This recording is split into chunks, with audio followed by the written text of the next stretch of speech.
8h33 sur RMC et BFM TV. Bonjour Philippe Martinez. Bonjour. Vous êtes à la tête de la CGT, secrétaire général.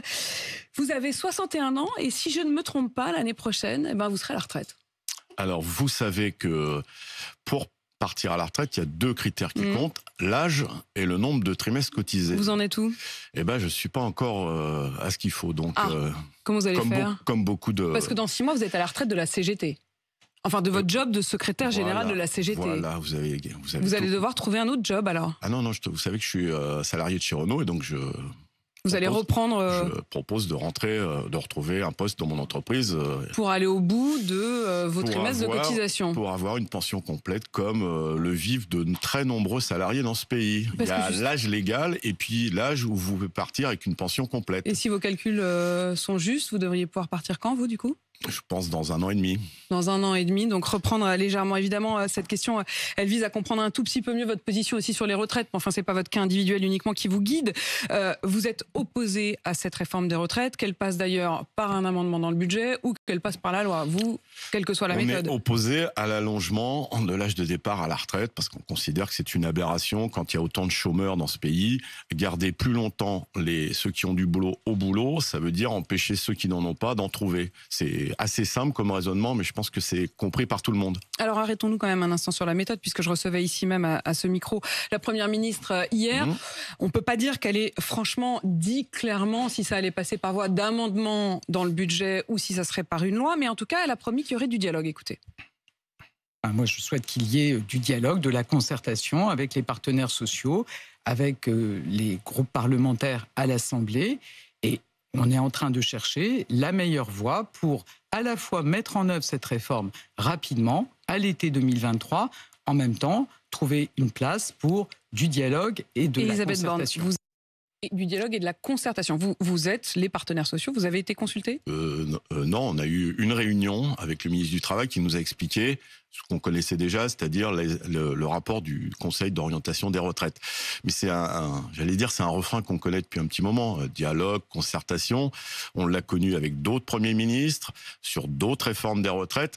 Et à la fin, ça se finit toujours par 49.3.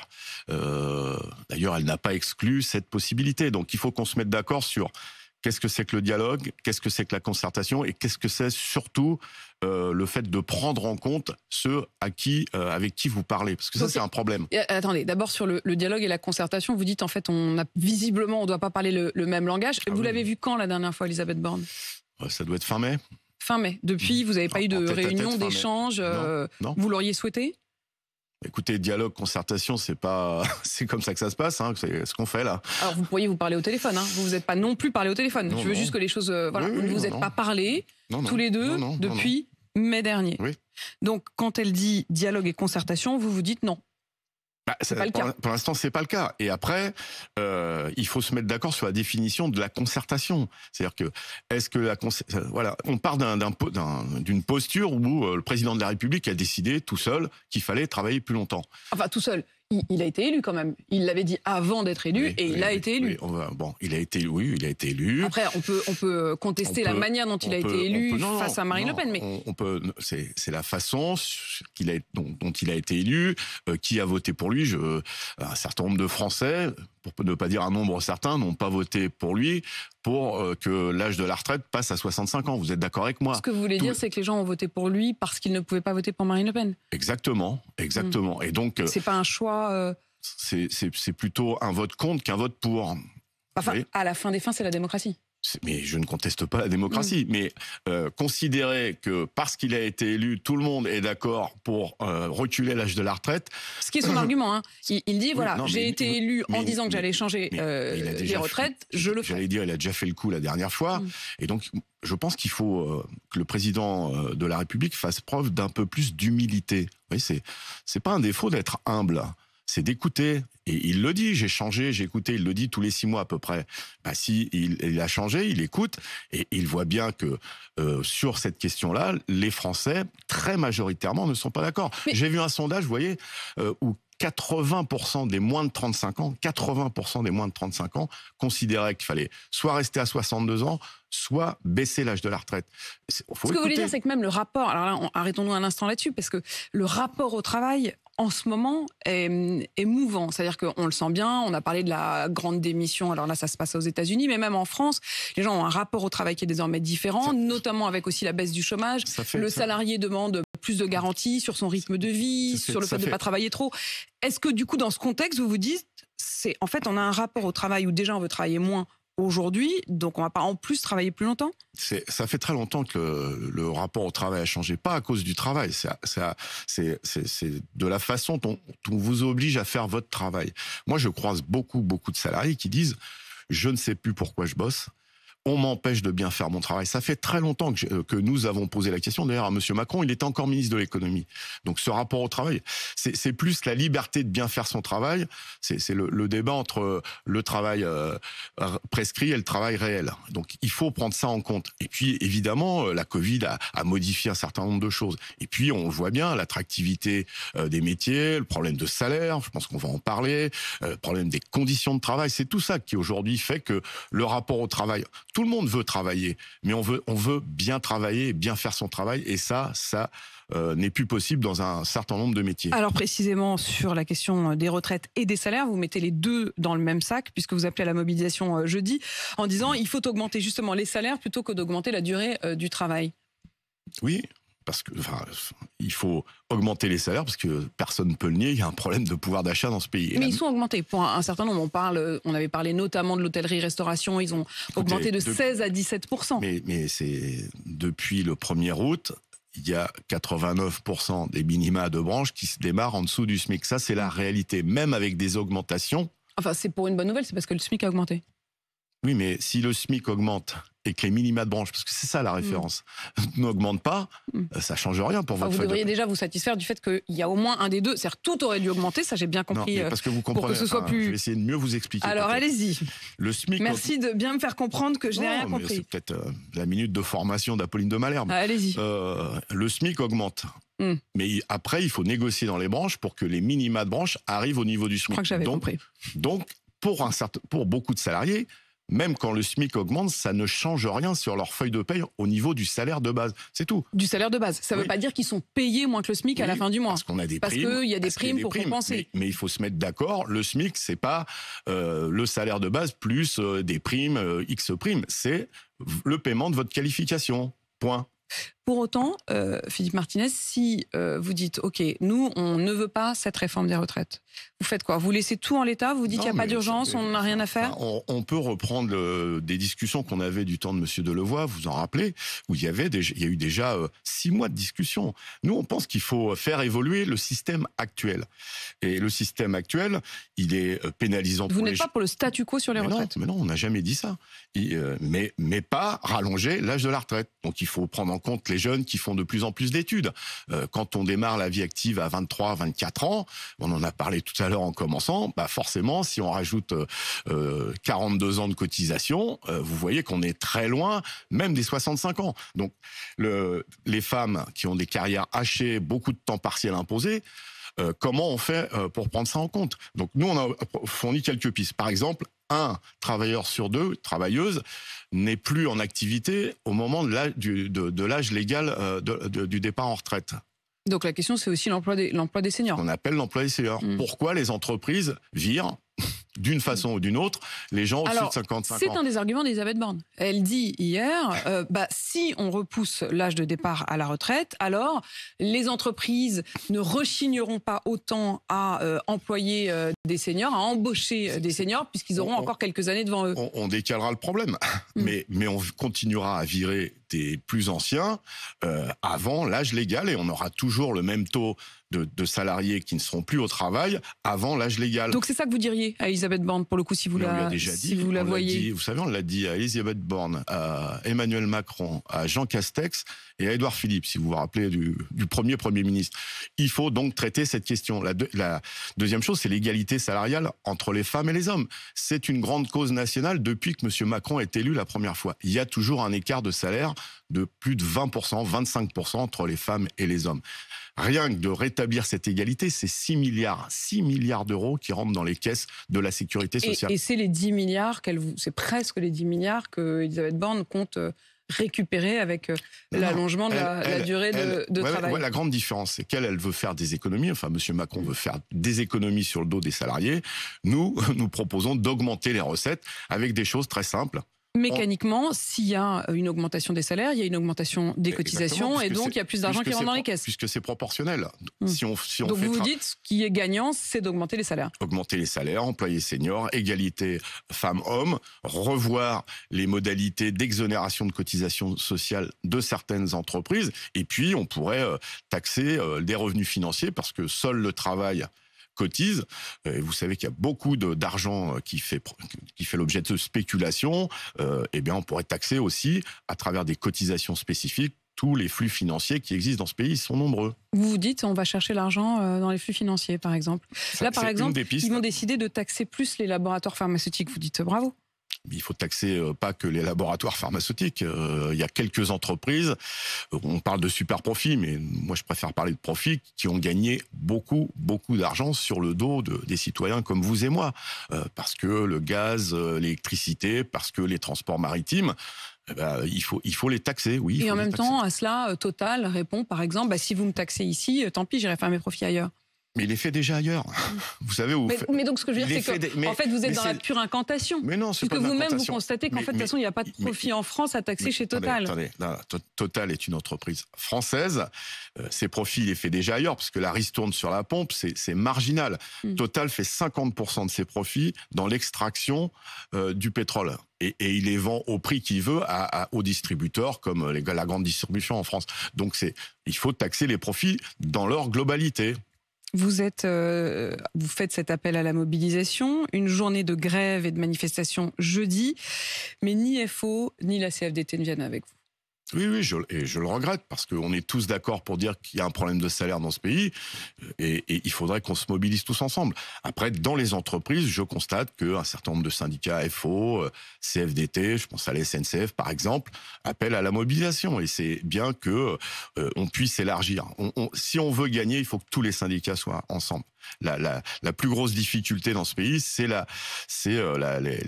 les syndicats qui n'arrivent pas à se mettre d'accord. Au fond, finalement, le gouvernement va peut-être être votre meilleur allié, parce que s'ils font passer la réforme des retraites dans le budget, il y a des chances que la CFDT descende dans la rue avec vous. On peut voir ça comme ça. Nous, ce qu'on veut, c'est non seulement empêcher cette réforme, mais obtenir des choses, obtenir des augmentations de salaire, obtenir une réforme juste des retraites, pour que tous ceux qui vivent avec des minima sociaux quand ils sont à la retraite puissent bénéficier d'une retraite et d'une pension juste. On veut gagner des choses. Et pour gagner des choses, il faut que tous les syndicats se mettent d'accord. Vous ne parlez certes pas avec Elisabeth Borne, enfin elle ne vous parle pas, mais est-ce que vous parlez avec Laurent Berger? Est-ce que vous parlez avec FO? Bien sûr, on se parle très régulièrement, on fait le point très régulièrement de la situation. C'est bien quand ce que vous appelez les leaders syndicaux se parlent. On a des différences, mais je pense qu'il faut dépasser. Si on veut aider ceux qu'on prétend défendre et qu'on doit défendre, il faut qu'on se mette d'accord pour obtenir des choses. Et Jean-Luc Mélenchon, vous lui parlez un peu à Jean-Luc Mélenchon? Ça fait très longtemps que je ne l'ai pas vu. Encore plus longtemps que Elisabeth Borne. Vous voyez plus souvent Elisabeth Borne que Jean-Luc Mélenchon? Je ne dirais pas ça comme ça. Je reprendrai la première partie de votre propos. Ça fait moins longtemps que j'ai vu Elisabeth Borne que Jean-Luc Mélenchon. Il appelle lui aussi à la mobilisation. Le 16 octobre prochain, mobilisation, je cite, contre la vie chère et l'inaction climatique. Pourquoi vous n'y serez pas? Parce que premièrement, il faut réussir la mobilisation du 29. C'est ce qu'on a dit, pas qu'à Jean-Luc Mélenchon, à l'ensemble des partis de gauche qui appellent à cette mobilisation. C'est la première chose. Donc, il ne faut pas brûler les étapes. Deuxièmement, il faut que les mots d'ordre soient clairs, des mots d'ordre sociaux. Augmenter les salaires, c'est un mot d'ordre qu'on retrouve dans toutes les mobilisations. Il y a beaucoup de grèves depuis le début de l'année. C'est ces questions-là qui viennent en premier. Et puis, on a dit une manifestation nationale. Vous savez, quand vous habitez dans les Pyrénées-Orientales ou en Ariège, la montée à Paris, c'est pas facile. Nous, on préfère demander l'avis des... Enfin, c'est pas ça la raison. Ah bon, vous savez mieux. Non, mais enfin, Philippe Martinez, vous pouvez me dire que c'est à cause du prix du ticket du billet de train et que du coup, vous n'arriverez pas à mobiliser. Si vous vouliez vraiment mobiliser et si vous aviez voulu faire une journée en commun, vous l'auriez fait. Vous n'avez pas voulu. Je vous ai expliqué les raisons, pas uniquement le prix du billet. Un éventail de raisons. Mais parmi ces raisons, il y en a peut-être une que vous avez oubliée. C'est peut-être le regard que Jean-Luc Mélenchon pose sur les syndicats, non? Ah mais ça c'est sa conception à lui du rapport au syndicalisme. Ça fait partie aussi des désaccords, mais c'est pas.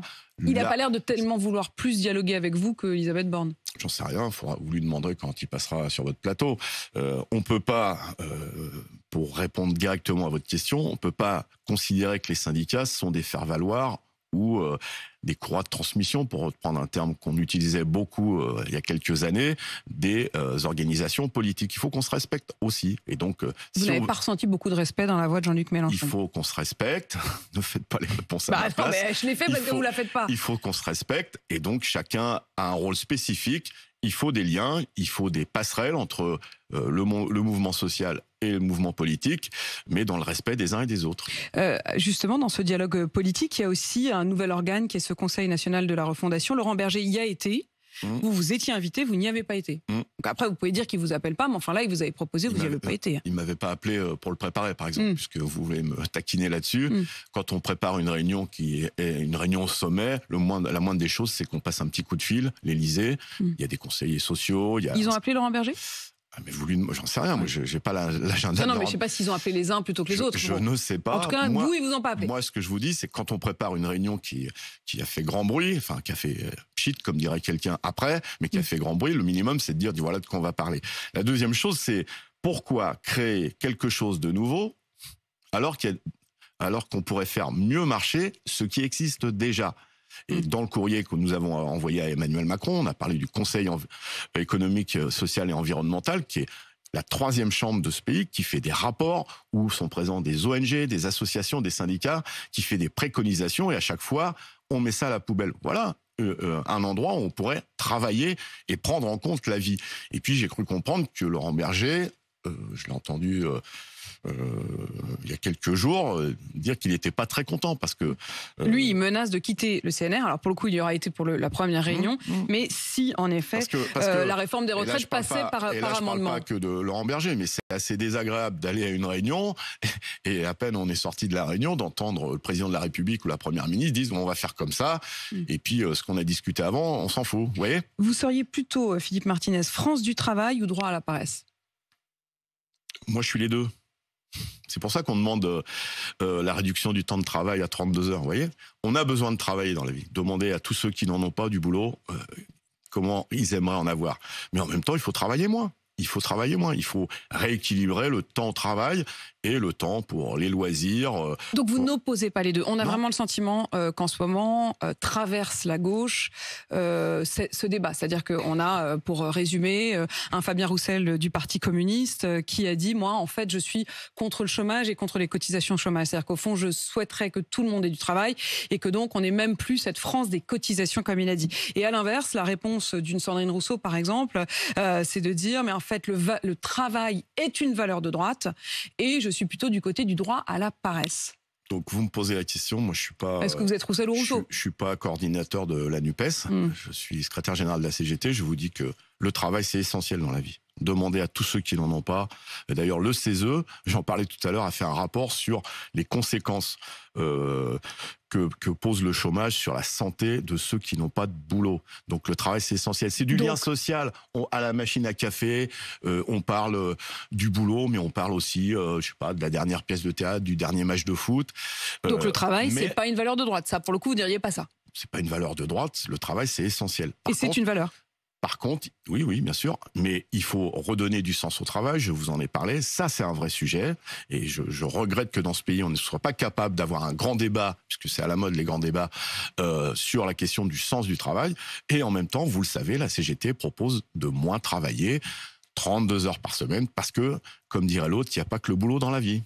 Est-ce que vous avez regardé comme syndicaliste ce qui se passe en Italie, Philippe Martinez ? Quel est le regard du syndicaliste quand vous regardez la victoire de l'extrême droite en Italie ? On le regarde en France, d'abord, parce que 90 députés du Rassemblement national, ça nous inquiète beaucoup. On le regarde en Suède, et on regarde évidemment en Italie, comme on l'a regardé en Espagne, où l'extrême droite monte aussi, comme on le regarde. On est très inquiet de la montée de l'extrême droite en Europe et dans le monde, et ça pose la question aux politiques qui ont gouverné. À force de dire on fait tout bien, et ne pas écouter, on en parlait, les citoyens, les revendications des salariés, eh bien on en arrive à des choses comme ça. Il y a une forme de responsabilité, au fond, du gouvernement dans la montée des votes d'extrême droite. Des gouvernements. Regardez, on a évoqué pendant des années le modèle suédois. Vous vous rendez compte à quoi ça mène, ce modèle suédois? Mais il y a la responsabilité des présidents de la République et des gouvernements successifs qui ne font jamais de mea culpa, qui sont... Je vous ai parlé d'humilité tout à l'heure. Oui, il faut faire preuve d'humilité parce que c'est à cause de politiques libérales, antisociales, que des usurpateurs sociaux, parce qu'on ne peut pas les qualifier d'autre chose, ils ont voté la loi pouvoir d'achat dès demain avec le gouvernement. Les députés RN. Les députés RN. Vous voyez, la campagne sur il faut augmenter le SMIC, augmenter les salaires, à l'Assemblée nationale, ils n'ont pas parlé de salaire.